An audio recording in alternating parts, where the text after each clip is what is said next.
Tune in every Tuesday morning from 10 a.m. to 11 a.m. for Faith Works with Pastor Jimmy Ellison. Pastor Ellison has the privilege of interviewing leaders in Newnan who are making a kingdom impact, modeling for our community that faith does indeed work.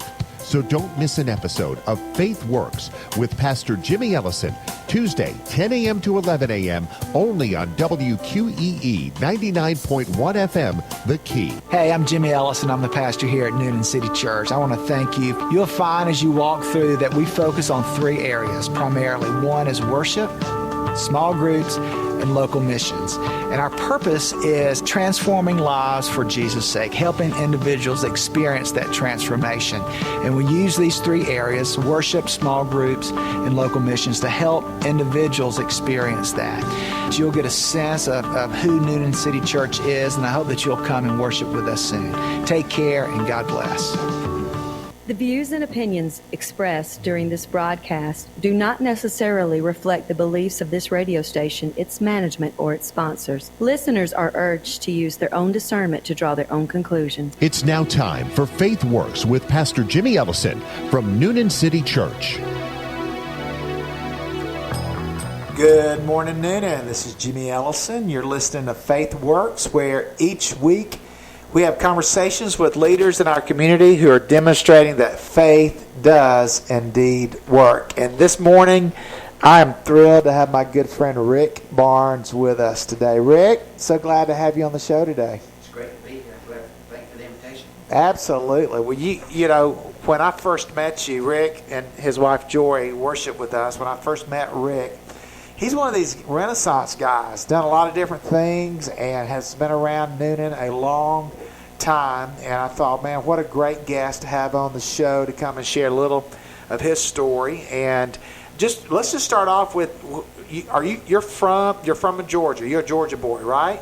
I am from Georgia. I've been here so long, Jimmy. I think a lot of people think that I might have been born right here in Newnan, but I'm proud to say I'm an Army brat. Yes. My sister and family may call me a brat, but I'm more of an Army brat. But I was born in Columbus, Georgia, in Fort Benning. And what my mom tells me, it was the old Martin Army Hospital. Now I understand there's two hospitals down there now. There's a new one and an old one. But I was in the old one, and that was back in November of 1960. Wow. And your dad did full career military? Yes, he served. He retired military, Army, the branch of the Army. But I've always understood he'd had 3 tours in Vietnam, even though one of them was a month. I don't know why, but I think the other 2 was longer. It's like 9 months, or maybe even a year. But I remember three separate times that he went to Vietnam. Wow, that's quite a service there to go back that many times there. Now so you're born in Georgia, but you had told me earlier that, man, you would come up to Newnan as a young boy. Yep, we lived off base when we lived in Columbus, but since Newnan was fairly close, and I think I remember the speed limit being 75 back then for some reason. Really? Being a little kid, I think you could probably run 90, but there wasn't an interstate that I recall that was 2-lane, but we had a big family car, and we'd travel back quite a bit. In fact, one of my dad's tours was in Fort Sam, as in Texas, and I remember quite often we made that trip on the weekends. Now, to travel from Fort Sam back to Newnan was quite a trip, especially since it was just over the weekend, but we made that trip many times. That was a long haul, I bet. Well, again, the speed limit was 75, and I think when my dad had on uniform, I think he could probably get away with a little bit more, but I remember those long trips back. We slept in the car. What did you do? What did you do in Newnan? Well, see, that's where all of our relatives were from, and okay. And I just remember as a young kid, family was extremely important, and my dad's parents passed away, the way I understand it, when he was very young. So his aunt and uncle raised him. Of course, her mom and dad was here. That was my mama and papa. But that was good trips for us to come back home. I remember one of the highlights was when we would come back to Georgia I'd always ask for a gallon of well water. So my pawpaw would give us a gallon of well water for us to take back. And even when they would come to visit with us in Columbus, when my dad was in the military, I remember the first thing I'd see when my pawpaw would get out of that old car, his was a gallon milk jug, and it was just a gallon of well water. Yeah. So did you not have well water? No. We were city around Columbus was even back in the '60s was it was the city life. We lived in a subdivision. It was Emerald Street. I can still remember 849 Emerald Street, and it was a little ways from base. But my dad lived off base when he was stationed in Columbus. Wow. And, as one who grew up on well water, I mean that's all we had in Tyrone growing up, and we still have well water, believe it or not. I mean, I think my parents, we have water that's tapped in now from Tyrone, but we still have the well, and it still functions, and there's nothing like good well water. I remember when I was little, I was, even though I was young, I was sort of stout, big kid. My mama would get us to go out to the well house, and it was I never understood what the significance was with a hand dug well, but wells they weren't dug straight down. When they would dig the well, they would dig at an angle, and I didn't understand why. But years later, I found out that they would dig those wells at an angle because that's how they would climb in and climb out.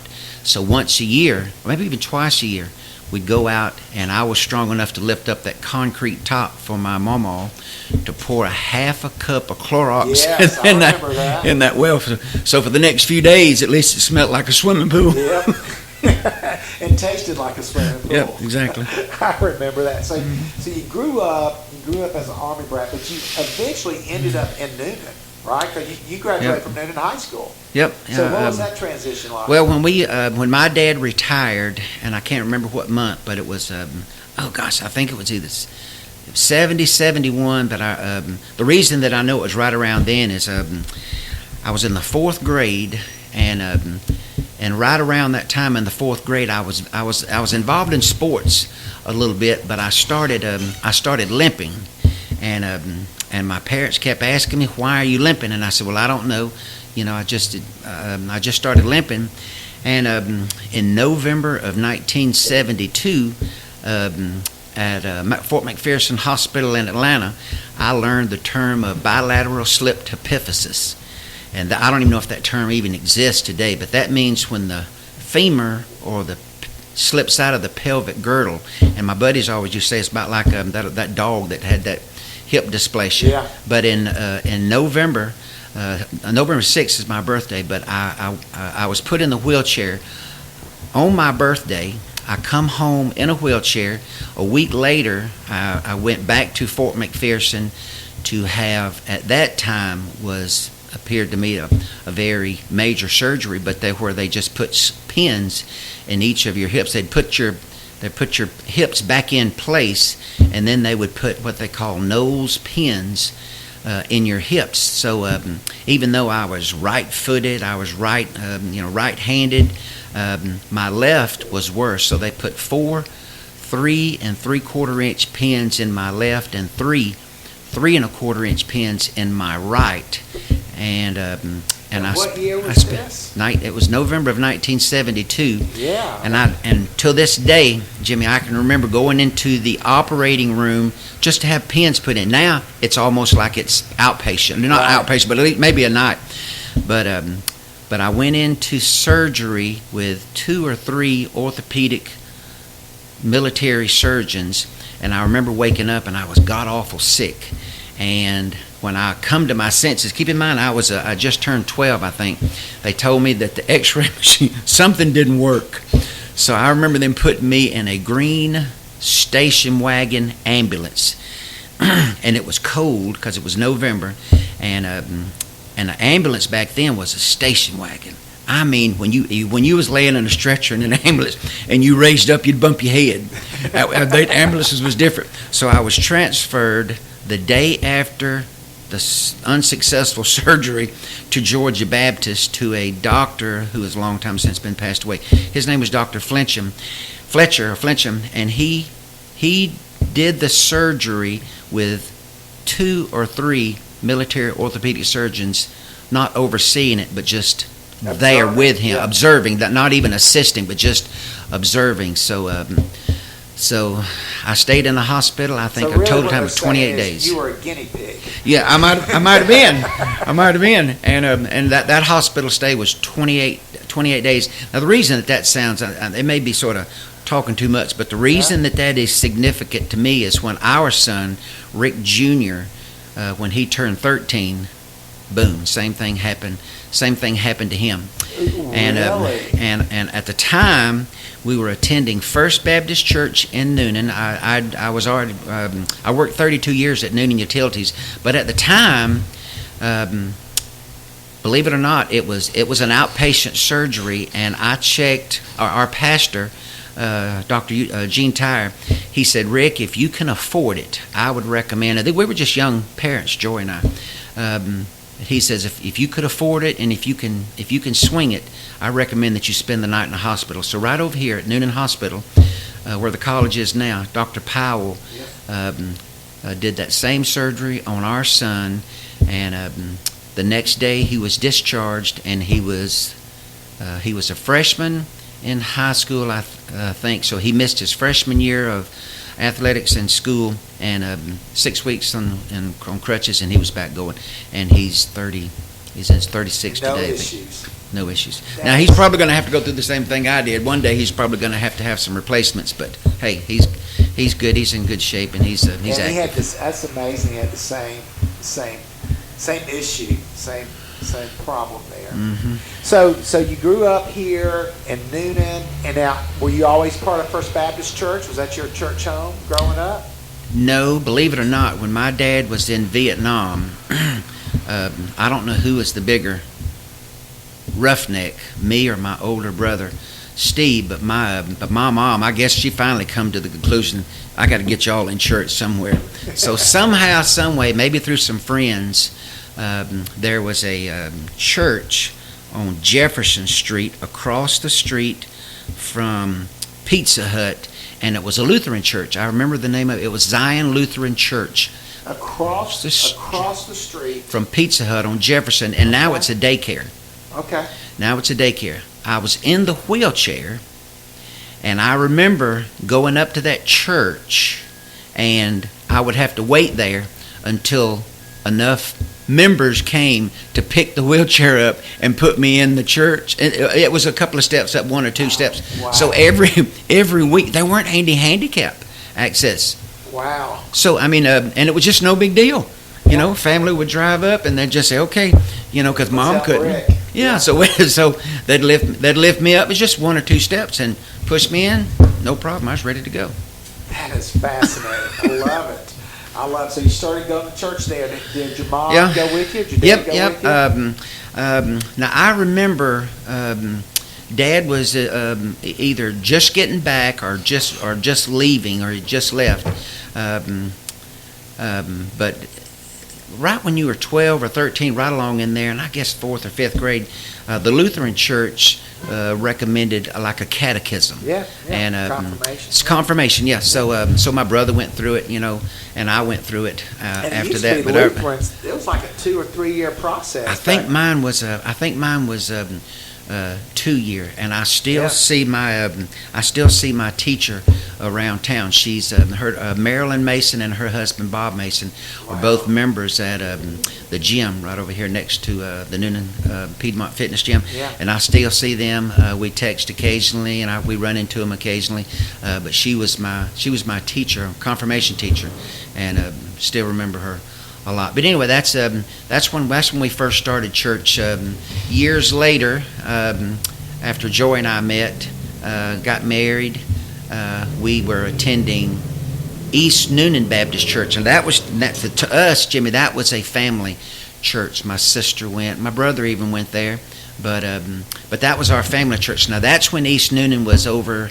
And I guess you call it a mill village. Now that's somewhat been transformed, I understand, since then. There's but it's growing. Of course, East Newnan now moved out to right beside the motorcycle. Big church, nice church, yeah. And then from there, when our son Rick got a little bit older, we just felt that we needed to get him involved in a youth group. So that's when we decided and felt led to move to First Baptist Church Noonan, and I think that was in June of 1994. Okay. So we were there. We were members there for 20-something years. Wow. Well, I'm a big fan of Gene Tyre. I tell you, he is one of my heroes of the faith, and just love him. Matt, he's not been on the show. He has promised that he will make time. He's 78, 79 years old. Yeah. He keeps a busy schedule, but he's promised me he's going to come on the show at some point. But so there at First Baptist for all those years. So did you, when you went through the confirmation class at the Lutheran Church, was that your moment that you said yes, you made a profession of your faith at that age? When did you get it? When did the Holy Spirit get a hold of you, and you said, okay, this is what I believe, this is what I want to be a part of? Well, fasten your seatbelt, because you probably never heard this answer before. And my answer to that is yes and no. Okay. And the reason being is through confirmation, we learned that it's repenting of your sins, placing your faith in Jesus, and then surrendering to Him as Lord of your life. Well, in May of 1975, that's when I repented of my sins and I placed my faith in Jesus Christ. But it wasn't till Easter of 86 or 85, I think, is when I actually made that final step. I was actually singing in the choir up in the choir loft at East Noonan, and that is the moment that I recognize as my transformation. That's when I surrendered to Jesus Christ as Lord. Wow. And how did your life change when you surrendered? What was the difference? What could you tell us the difference? It certainly wasn't because of trials and troubles, but the only thing that I could say is Jimmy, hold on, let's see. Billy Graham made this statement one time after someone asked him a question, and they says, you've got so many degrees, you've got so much education, so what is it about someone, when they place their faith in Jesus, they come down to the front? And this is probably one of the most educated men that I've ever seen or know of in my life. And he says, I don't know, there's just something different about it. So my answer to that is I don't know, there was just something different about that transformation. It was different in something that I know that I know that I know, and that's the only way that I can put it. And until you feel it, I can't. Let's say I heard somebody say the other day, I can't explain it, but it sure is good to experience it, and that's the only answer that I've got. So when did joy enter the picture? Oh goodness, let's see. Back when I was a young kid, Nobody knows how old Joy. Oh no, I won't tell how old she is, but she's young. Knows. She's younger. She's younger than I am, and she never lets me forget it. But right after I got out of college, I was back then. There wasn't that much to do around town. In fact, I don't even know what they call it, but back then, if you had a car, you could hang out and things like that, and you'd ride around town. Of course, I had an old Mustang that I remember I could fill up on it was a service station on Jackson Street. It was called Plant Service Station. And I remember when I started driving that Mustang, it was a fastback 66 Mustang, and I could fill it up for $5.70, and gas was creeping up just a little bit, and I think it got up to about $6.80. Where I could fill up. But I do remember, me and my buddies would ride around town, and when they would get in the car with me, I remember them giving me $1 or sometimes $2 for gas. And hey, that was a night right there. So it just happens that one night, me and my buddies was out cruising, and I guess Joy was out with some of her friends, and that's when we ran into each other. Again, back then, there wasn't many places, so there was a place called a McDonald's and Kmart. and that was the parking lot, and that's where everybody met. If you didn't know what to do, that's where you went. And about every 30 minutes, about every hour, those of us that had a little hot rod or something like that, would crank it up and would ride into town, circle the court square, and if wasn't nobody looking, we'd probably squeal the tire or something like that, and then we'd go back out there and park. Was the McDonald's the same Yes. location it is now on Bullsboro? Yep, So same it was place. outside of town, so you'd ride all the way out there and hang out. Hmm. Wow. And as far as I know, never had any issues, problems. I mean, if the police ever cruised through there, I don't even remember it. As far as I know, it was just to hang out for young kids. Yeah. We had a similar, I grew up in Tyrone, but we would hang out in Peachtree City at the Hardee's. It's now there's a Chick-fil-A there right now, right on the main little drag that runs through Peachtree City, Highway 54, and at the corner of Peachtree Parkway and 54 there. And so that's where we hung out. That's where we would go park our cars and just enjoy, just hanging out. That's what you did back in the day there. So you met Joy at one of those, and you guys where did you go to college? Well, that's another story in itself. I bet you hadn't had anybody like me come through, but one of the things about life, one of the things that I really think the Lord has blessed me with, and it wasn't until years later that I sort of understood this, but God has put some really special people in my life that I met. I mean, they were good people. One of them, I can remember, and I love teachers, and I can remember many of my teachers, but I think I can remember all my coaches. But my high school football coach was Max Bass, and for some reason, I had this longing to go to Alabama, and the University of Alabama. We had several athletes, in my high school career that went over there. I was never good enough, but I can remember.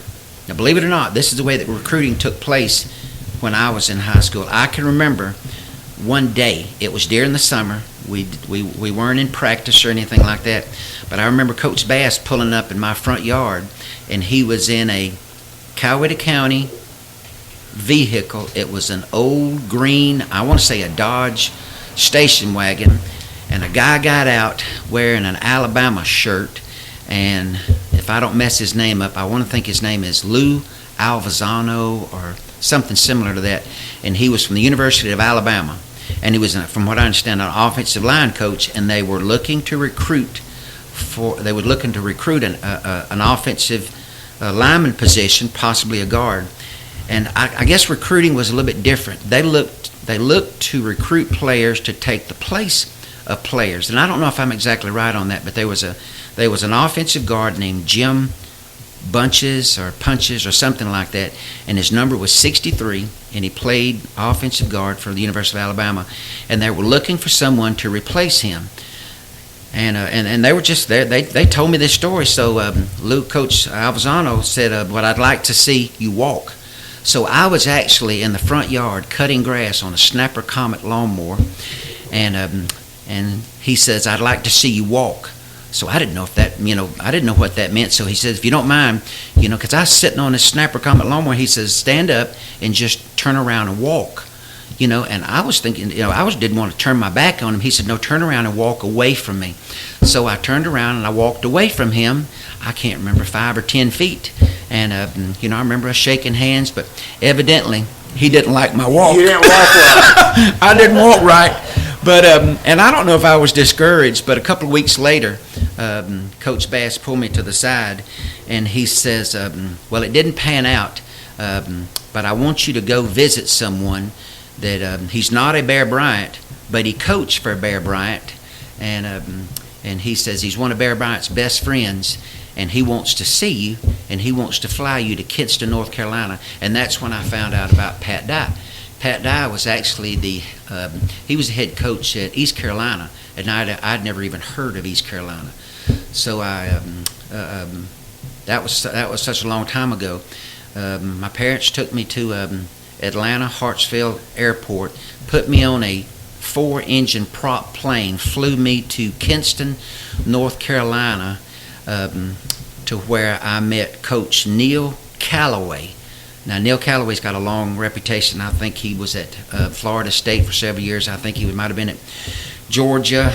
I think he might have been the head coach at UAB. But he's made it around. But he's retired since then. But there was a defensive back named Rocky Butler who was from the Carolina area. And for some reason, he was a defensive back, I think, but he also worked at the school or at the university at that time. So those two picked me up at the Kinston, North Carolina airport, and that's when a short time after that, I signed my first scholarship at East Carolina University.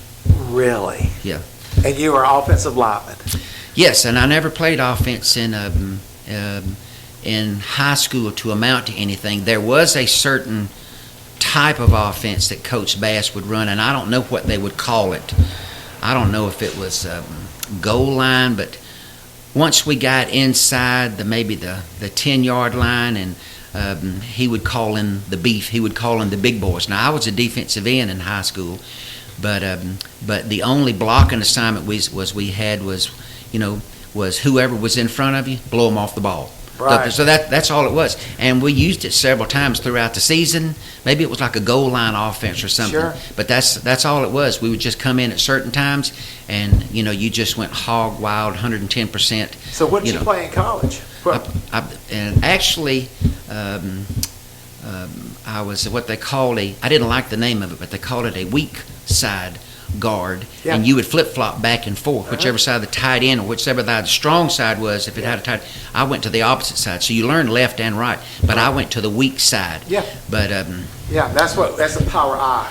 Well, when back when I played, they running the 40 was extremely important, but they didn't take your best time. They took your average time.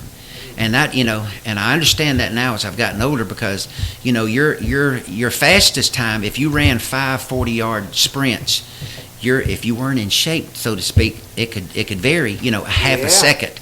So they would make you run 5 40-yard sprints, and that's what you done. Now, it just so happens, believe it or not, that I ran a 4.940, and they might have fudged it a little bit, on the average, but that's one of the things that got me that position with as a weak. With 2 pins in your hips. Oh yeah, no, 7 pins. 7 pins. Excuse me, 7 pins. But it was, and that was another thing too. They said we don't recommend you lifting weights or doing any athletic sports after this surgery. So that just went out. That went out the window. That was when I went. Yeah. Scholarship to play at East Carolina. Right? East Carolina. So that's probably why I wore my hips out so early. That is a great story. Did you finish there? You did all 4 years? No, believe it or not, that's a story within itself. But right before I got there, believe it or not, Bear Bryant spoke to the team. It was during the spring before I got there. Also, it was the first year that the NCAA started allowing freshmen to report early. Now, I didn't know what that meant other than I got a week of practice in before the upperclassmen got there. So about toward the end of the week, right when you thought you was the king of the bullpen, that's when the upperclassmen came in, and then you found out real quick that that we were just peons. But I played my first year, and I was at the best. I was third string, but I did play in a bowl every week. Monday they called it the toilet bowl. So everybody that didn't make the traveling squad or was on the traveling team, you played in that Monday, and it was just it was a fight for your life to the death football game, and it was with underclassmen, but that's where a lot of guys earned the respect and got their moved up their ladder. But anyway, it was tough. So I played my first year at East Carolina, and I've only told this story to a few close friends, and I've never told it on the radio, but they called a team meeting at the end of the season. The season was over, and right after the team meeting, they had a press conference scheduled, and the media in Greenville, North Carolina, was pretty big. I mean, when we had practice, cameras. It's just like like what probably not what you see today, but it was big. They were campus radio stations there, and there was pictures taken. But I remember the local media was there with news cameras and all that. And so we had a team meeting, and that's when Coach Dye told us that he was leaving. This is after my freshman year, and then he was going. No. He actually went to Wyoming. Oh, and okay. And and there's a little bit more to that story, but he said he was leaving to go to Wyoming, and Coach Ed Emery, and I think he came from Georgia Tech. He took over the helm at East Carolina. But somewhere that afternoon, I was asked to step into his office, and I didn't know what for, and I didn't know what was going on. But believe it or not, he said, Rick, I'm going to Wyoming, and for the life of me, to the best of my recollection, he used the word stepping stone. That's probably not the best way to describe it, but that's what he said. And he says, I want you to meet me back at the University of Georgia. And that's when I was a Georgia fan then. So I said, okay, that sounds good to me. So what do I do? And he says, well, you don't have to do anything.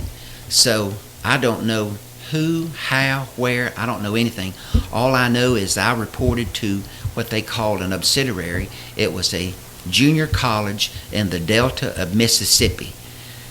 I did not know what the Delta of Mississippi was, other than it was the catfish capital of the world. And the first time I showed up, I was in a Dodge van that my dad had. It's like a family van, but it was, full of seats and stuff. So I showed up full of van full of furniture and clothes and all that. And the campus actually looked like a high school. And I'm sure it's bigger today, but it was called Mississippi Delta Junior College. My head coach, his name was Wookie Gray, MD, medical doctor. So he was a medical doctor that was the head coach. And I don't think I ever seen him without some type of snuff or chewing tobacco in his mouth. But when I got out of my mom and dad's van, I says, I'm here, I'm Rick Barnes, and I'm reporting, for practice. And they said, okay. So they took me to the library. They put a black jersey on me. They gave me a number 55, and they said, stand right here. They took my picture for the program. And then I stepped over, and a few minutes later, they said, you need to sign this right here. So I signed a scholarship. First time I ever laid eyes on the school, coaching staff, any of the facilities or anything.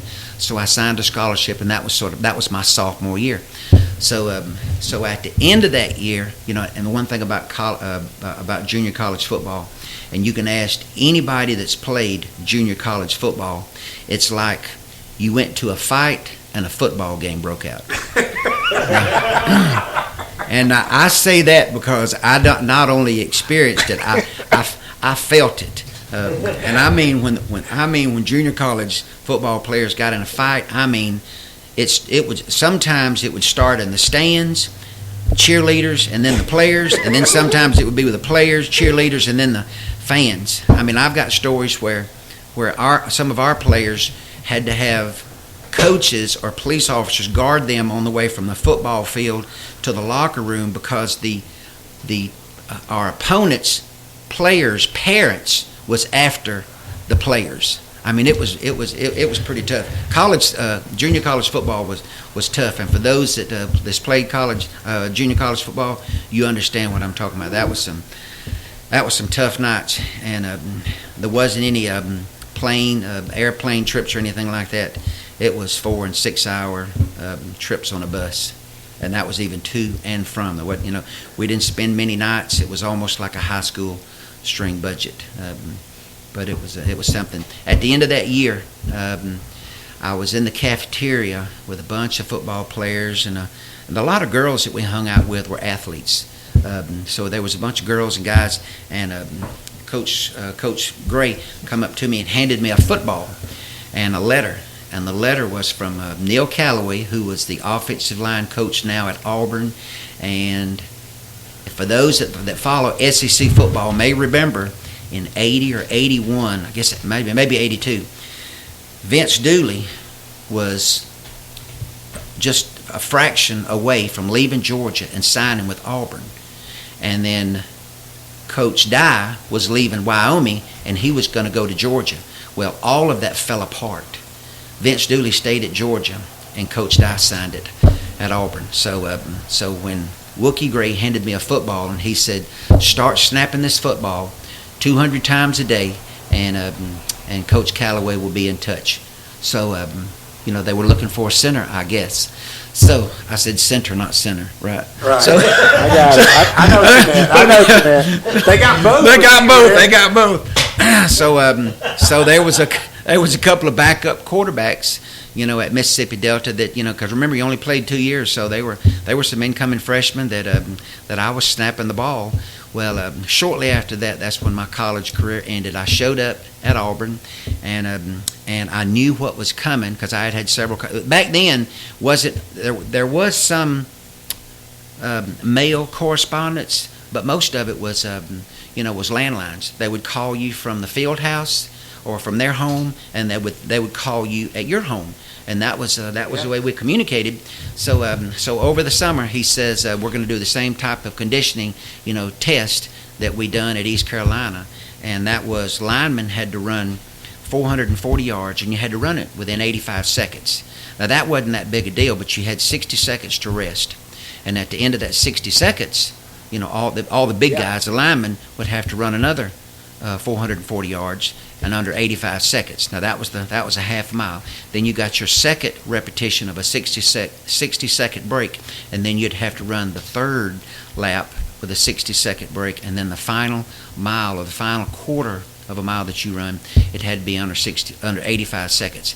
And then what they called, specialty or backs or things like that, skill positions. Those guys would they'd have to run it, I think, in 60-something seconds, and we all got 60-second breaks. But that's if you fail that, Jimmy, you wasn't approved to move forward to go to practice, and then every day you would practice running that 85-second until you passed. Did you not pass it? Oh yeah, I knew it was coming, and believe it or not, I done it on the track at Noonan High School. But one of the ways that I trained for that, this was in 1980. When I was first going to East Carolina, and even my third year at Auburn, I would run at the track. But I would run. I got Coach Mullins, Harry Mullins. He would give me a helmet, a Noonan football helmet to practice in, and I would have a mouthpiece. And back then they had those things that looked like pacifiers, and a lot of people didn't use them, but I did because it had a reason. I had a reason for using it. It would block any breathing that you had in your mouth, so you had to breathe through your nose. And I would tighten my chin strap up, but then what I would do is I would go over to that Forest Lawn cemetery, and I would run in the cemetery. And I had a friend that worked over there. His name was Jeff Batchelor. As a young guy, he worked there part-time, and I asked for permission because I didn't even know if it was appropriate. I wouldn't run while they was having a funeral or anything like that. But the reason that I would run in that cemetery, it was the most god-awful, hottest place in the world, and there wasn't a tree anywhere around. So I would run in the sun, and I would run at the hottest part of the day, and that was just to help me to get ready for it. And you see another thing too, that when they tested you, the things that you could not hide from was your heart rate. Now, however you chose to do it, but they wanted a low heart rate, and anything that you done when they tested, they wanted to see that. So how did your career end? You said that's what my career. The Bowden, there was a coach there named Bowden, and I get them mixed up. We had one coach that came from Clemson, and it was the youngest Bowden, and I get all them Bowdens mixed up. That's from the Bowden. But I think Terry was at Auburn. And that's when he had some type of infraction against NCAA, and they cut his scholarships. I can't remember if it was 2 or 10 or what, but I was one of those that got cut. Wow. Yeah. So when I left about 3 weeks into the school session, and one of the things that I regretted most is I left my playbook in my football locker from East Carolina, and that was one of the most god-awful things you could do, because you couldn't let that playbook get out of your sight, and you couldn't let anybody else see it. So when I left school, there's a whole lot more I regret now about leaving. But one of the things that back then when I left, I said, oh my God, they're going to find that playbook from East Carolina, and I wasn't supposed to let that out of my sight. Oh, man. Rick, what a fascinating story. That's great. Well, listen, we're going to take a quick break, and when we come back, I want to hear how your faith has helped you through a difficult time in your life. We'll be right back.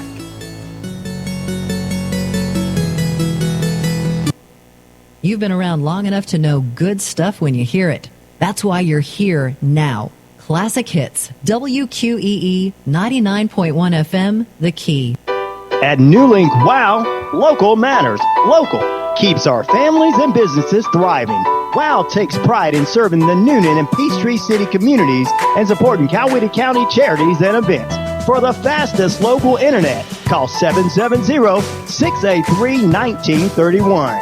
And get up to 100 megs of speed for $29.99 a month. Lock in this price, save for the whole year. It's a great value that locals love. Join us here, live from Newnan, Georgia, as we present the Health, Happiness, and Harmony Hour, every Wednesday from 10 to 11. I'm your host, Dr. Lewis Boynton. Please join us each week as we have new guests and talk about topics related to the psychological world. We're hoping that you will find interesting and helpful topics that will help you have more health, happiness, and harmony in your life. Join us every Wednesday from 10 to 11 at 99.1 WQEE Rock and Roll Radio.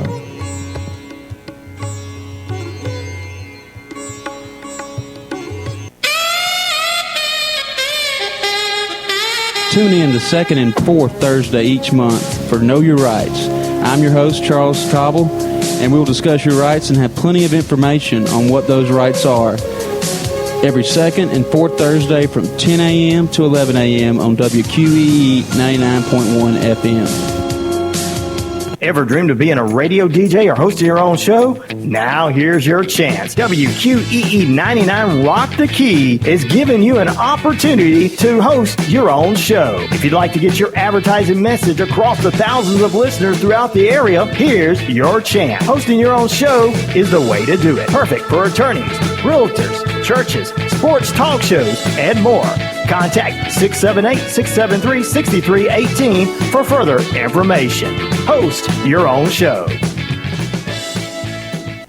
The biggest schools. Touchdown, Penn State! Alabama! Oklahoma! Ohio State will win it! The biggest games. Kick is good! The Longhorns lead. Intercepted at the goal line. The Dogs have picked it up. Reliving the weekend on the gridiron. It's the College Football Rewind. Throws over the middle. Pass broken up. And the Huskies are going to win. The Gators get a pick six. Download on Sunday mornings on Apple Podcasts. This place, it's an insane asylum. Search College Sports now. Hey, I'm Jimmy Ellison. I'm the pastor here at Newnan City Church. I want to thank you. You'll find as you walk through that we focus on three areas primarily. One is worship, small groups, and local missions. And our purpose is transforming lives for Jesus' sake, helping individuals experience that transformation.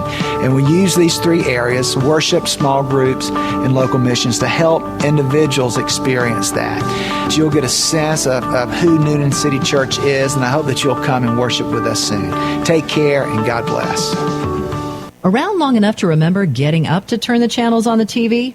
That's classic. Classic Hits. WQEE 99.1 FM, The Key. Welcome back to Faith Works. This is Jimmy Ellison. We're in a conversation with Rick Barnes. I'm learning so much about Rick. This has been great, buddy. As we end our time, we've got about 10 minutes left of the show today, Rick, and I want to hear how your faith has carried you. I mean, how old are you now, Rick? I'm just turned 59. 59 years, no doubt. You've had ups and downs. You've had times of difficulty. You've had mountaintop experiences. I'm sure you've had valley experiences. Can you tell me how your faith has played a role in helping you through difficult seasons? Well, that's probably a long topic We got about 9.5 minutes. to address. But I mean, the first thing that pops into my mind, Jimmy, is just that that those times, and you're familiar with the scripture. It says, "When I'm weak, that's when Christ has an opportunity to be at strongest." Yeah. And it's only natural it works the opposite way. You know, when I'm at my strongest, that's when Christ is sort of limited to what he can do in my life. But to answer that question, I would say those times that when I've been at my weakest, when I felt that I didn't have a way to turn, that I didn't know what to do, that's when I would call out and say, okay, you know, I've messed this up. I don't know which way to go, what to do. So now it's all in your hands. And it seems like it's always worked out to where God has revealed himself, sometimes even to the point that I may not have seen it at that time, but looking back week, 2 weeks, month, or even a year or so later, that God reveals it to me, that he says, this is how I brought you through this. And it's been phenomenal because I've tried my best to remember those times, and I think one of the ways that God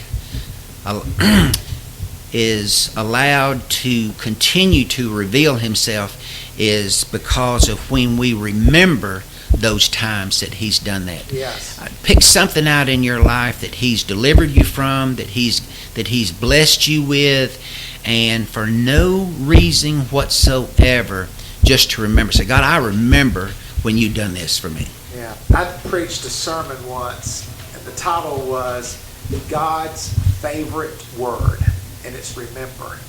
Mm-hmm. He is always telling his people, remember.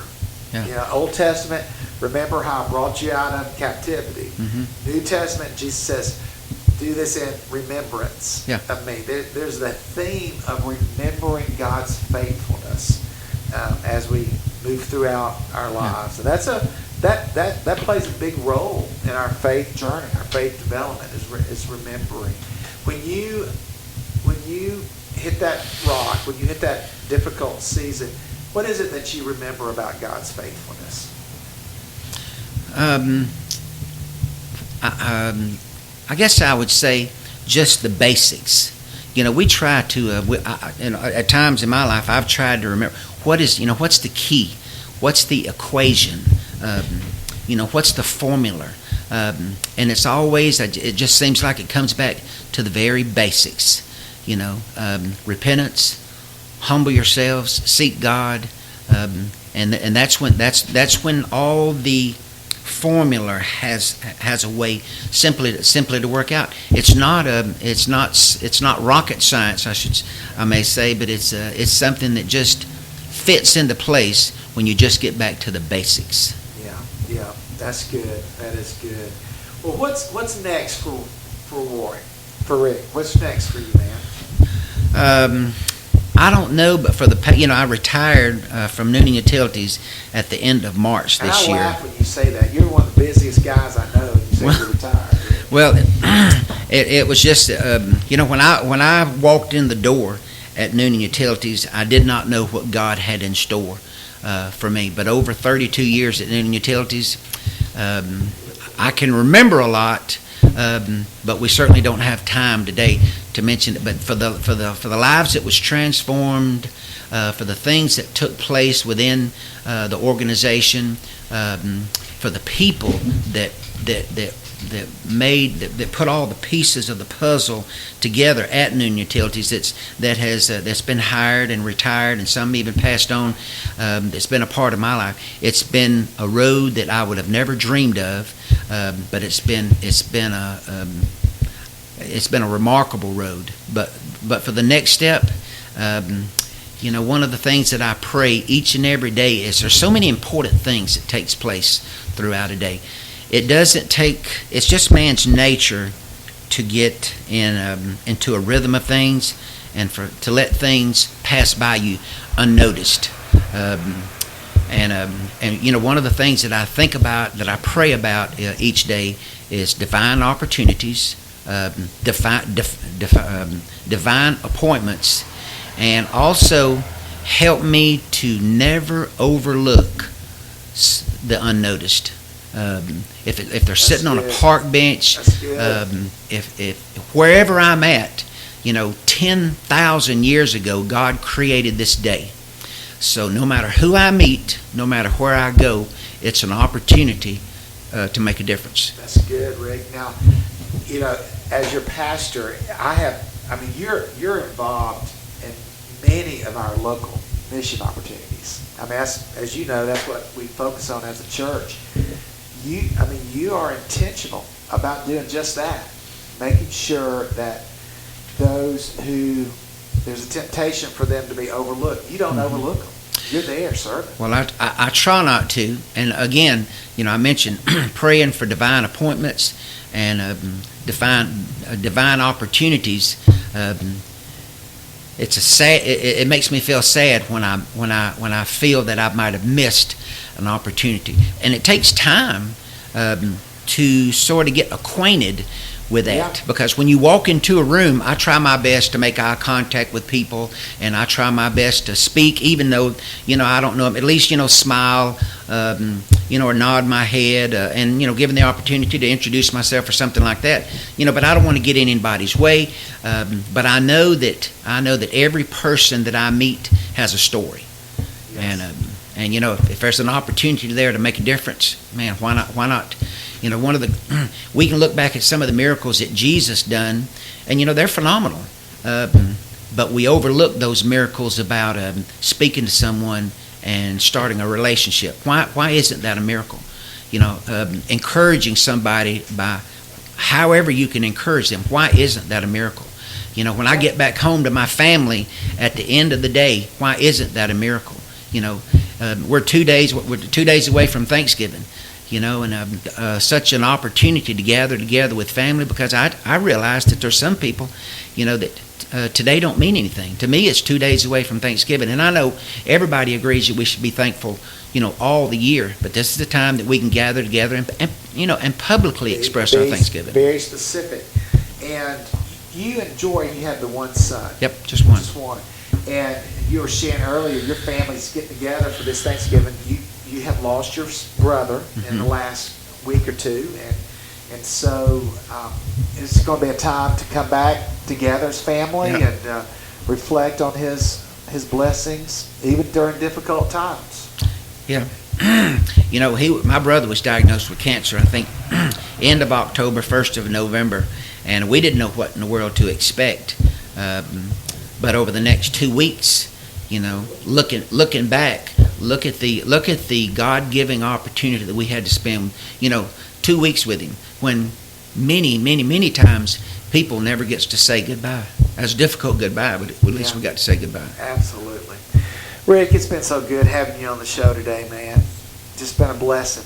And I appreciate your friendship and what all you've done in our community. You are so active with Noonan Cougar football, as well as numerous activities in the community. And we, of course, are grateful that the Lord has allowed our paths to cross. So thanks for coming out today. Thank you. I enjoyed it. Well, friends, you've listened to another episode of Faith Works. We'll be back here next week at 10 a.m. on Tuesday morning. Have a wonderful week.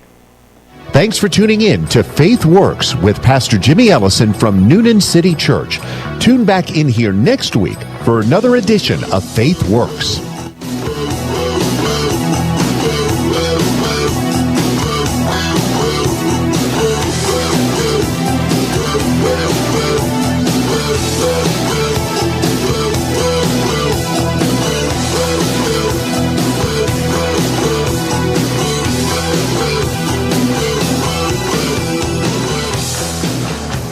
Later, much later, we heard something.